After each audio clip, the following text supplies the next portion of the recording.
Shalom, shalom, frères et sœurs en Christ, et bienvenue à la Rhapsodie du vendredi 25 mars 2022.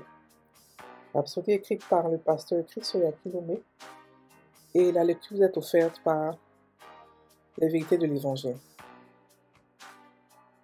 Le thème d'aujourd'hui est « Il ne nous a pas demandé de prier en vain ». Et le verset de 1 Thessaloniciens 5, verset 17, qui dit « Priez sans cesse ». Alléluia.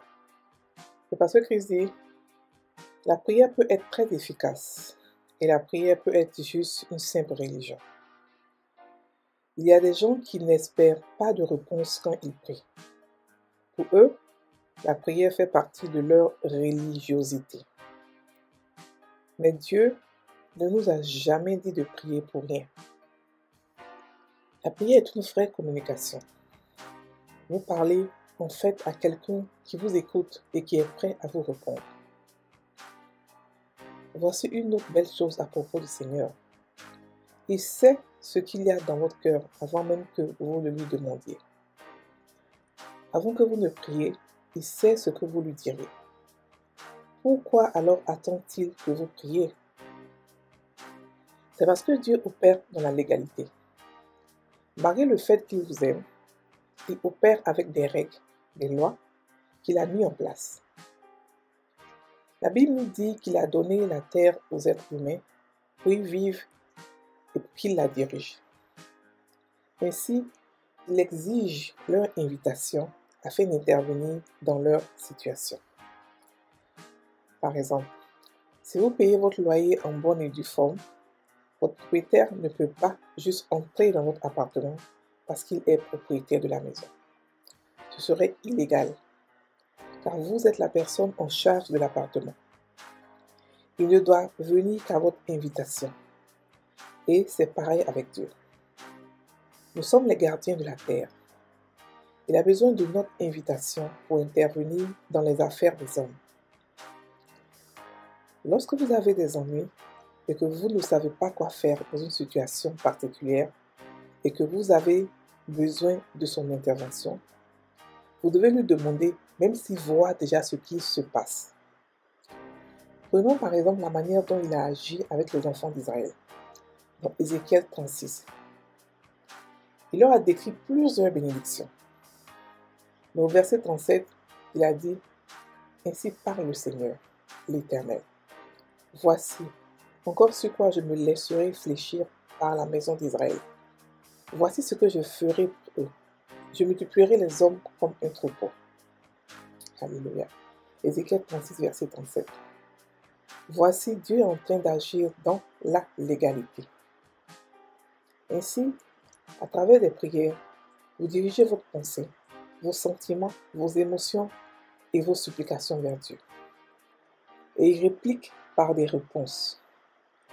Lorsque vous priez, et en particulier en d'autres langues, le Saint-Esprit met des paroles dans votre bouche, des paroles sanctifiées, que vous pouvez déclarer à Dieu, afin de provoquer des changements dans votre monde. La prière occupe une place importante dans la vie d'un chrétien. Parmi tous ces bienfaits et bénédictions glorieuses, la prière assure la protection de Dieu sur vous. Votre insécurité disparaît et vous recevez le courage d'affronter tout ce qui se dresse contre vous dans cette vie. Alors, comme notre verset d'ouverture nous exhorte, priez sans cesse. Gloire à Dieu. Alléluia. Fin de la Rhapsodie. Le pasteur ici nous exhorte, nous encourage à prier sans cesse et il nous explique le pourquoi. Plusieurs personnes prient religieusement. D'autres ne prient même pas Dieu, ils croient prier Dieu, mais ils passent par un autre chemin.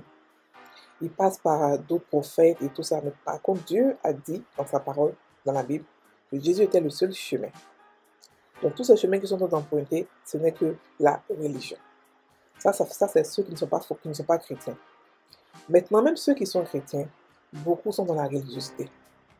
Beaucoup prient parce qu'ils se disent qu'il faut prier. C'est un acte, il faut le faire. Ils croient que quand ils prient, ils font plaisir à Dieu.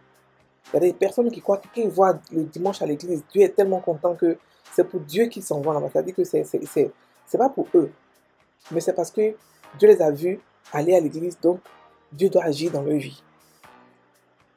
C'est pour expliquer à quel point l'homme est religieux. Quand nous prions, nous ne faisons pas du bien à Dieu. Nous prions pour nous-mêmes. Nous prions pour pouvoir grandir dans plein de choses, dans la parole, dans la grâce, dans la gloire. Et la prière a beaucoup de bienfaits. Mais ici, on parle de la prière religieuse, des prières religieuses.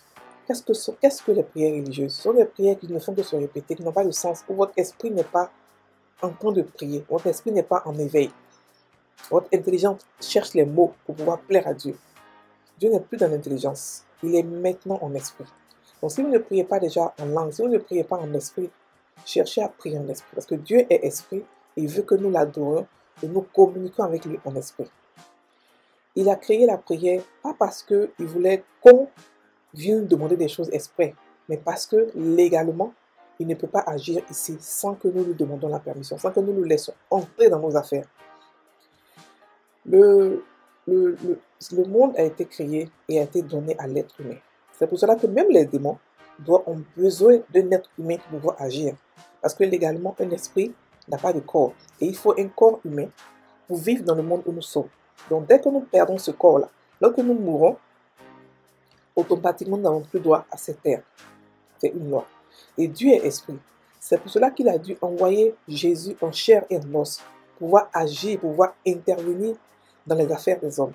Sinon, il n'a pas le droit légalement. Donc tout ce qu'on vit, il sait. Et les gens se disent, mais attends, je sais ce que je vis, pourquoi est-ce qu'il ne me fait rien? Oui, il sait. Mais il a besoin que tu l'invites. Parce qu'il n'est pas un contrôleur, il n'est pas un oppresseur. C'est le diable qui rentre sans la permission. Lui, il est un Dieu, il a mis des lois. Et ces lois-là, il ne peut pas les violer. Celui qui est sur la terre, qui agit sur la terre, c'est un être humain, quelqu'un qui est vivant, qui a un corps humain. C'est celui-là qui peut agir sur cette terre. C'est pour cela que Dieu a besoin de nous pour pouvoir prier pour les nations. Lorsqu'il veut intervenir quelque part, il a besoin d'un être humain. Il a besoin de nous. Nous sommes avec lui en partenariat. Donc lorsqu'il veut agir dans un pays, par exemple, il a besoin de toucher quelqu'un pour lui dire, prie pour ce pays, ou prie pour cette personne. Et lorsqu'on nous prions, il est prêt. Il est prêt à nous répondre toujours. Jésus disait quoi? Que tu m'exauces toujours. Et la Bible dit que tout est à nous. Donc, dans la prière, dans la prière, quand Dieu a instauré la prière, ce n'était pas pour nous refuser. Pourquoi instaurer une prière si c'est pour nous refuser? Ça n'a pas de sens. Dieu n'est pas un homme. Vous pensez comme un homme. Le monde lui appartient. Il n'a rien à prouver à qui que ce soit. S'il a créé la prière, c'est parce qu'il voulait répondre. Oui, c'est parce qu'il veut. Donc, il a créé la prière parce qu'il veut intervenir dans la vie des hommes. Il veut être en partenariat avec nous. Il veut changer notre vie. C'est pour ça qu'il a créé la prière. Donc, frères et sœurs, même si Dieu voit ce que vous traversez, vous devez causer avec lui. Vous devez parler, vous devez prier en langue. Et lorsque vous priez en langue, ce sont des paroles sanctifiées qui viennent dans votre bouche. Ce sont des paroles qui sont inspirées par Dieu lui-même, par son esprit, pour pouvoir bouger Dieu lui-même. Alléluia. Donc, vous devez... le chrétien qui ne prie pas en langue rate beaucoup de choses. Rate extrêmement beaucoup de choses. Alléluia. Donc la prière occupe, c'est pour ça qu'il a dit prier sans cesse. Prier sans cesse. La prière occupe beaucoup de place dans la vie d'un chrétien. Et nous devons le faire tout le temps, prier sans cesse. Notre esprit doit être tout le temps dans de communiquer avec Dieu. Alléluia. On va maintenant prendre la prière. Cher Père, merci d'être toujours ravi d'entendre et de répondre à mes prières. Même maintenant, je prie pour que la justice soit déversée sur les nations, produisant partout le salut. Merci pour ton esprit de grâce qui œuvre dans le cœur des hommes, pour qu'ils soient réceptifs. réceptifs à l'Évangile plus que jamais auparavant. Au nom de Jésus. Amen. Frères et sœurs en Christ, passez une très bonne journée. Soyez bénis.